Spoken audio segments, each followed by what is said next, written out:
Acts chapter 2, verse 14. But Peter, standing with the 11, lifted up his voice and addressed them. Men of Judea and all who dwell at Jerusalem, let this be known unto you, and give ear to my words. Please notice that the thought for Peter, that even if there was somebody else listening, it didn't matter. In his mind, they didn't count yet. For example, there could have been all sorts of Gentiles just standing around. And maybe they came to the upper room to hear Peter speak, but they were Gentile friends of Jewish converts, and they were just there. But Peter wasn't paying them any attention. He's specifically addressing men of Judea and all who dwell in Jerusalem. It's a very important point. We don't want to minimize that. Let this be known to you, and give ear unto my words. And we skip down to Acts 2:4 after Peter lays out a wonderful plan of salvation at that particular point in time.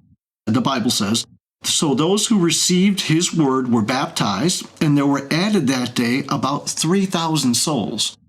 Now, I'm gonna try to put this as delicately as possible because this may sound offensive, but please don't take offense. This was during Pentecost. This is Jerusalem during Pentecost. You probably never stopped to think about it, but have you any idea how many people were in Jerusalem for Pentecost? It was a mandatory religious obligation that they go to Jerusalem, that they do their temple work. And it was 40 days or 50 days after Passover.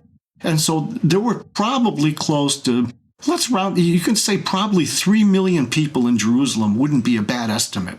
It's a lot in Jerusalem, and it's a lot at that time. I mean, especially take into account things like public resources and stuff like that. Just trust me, that's a lot of people.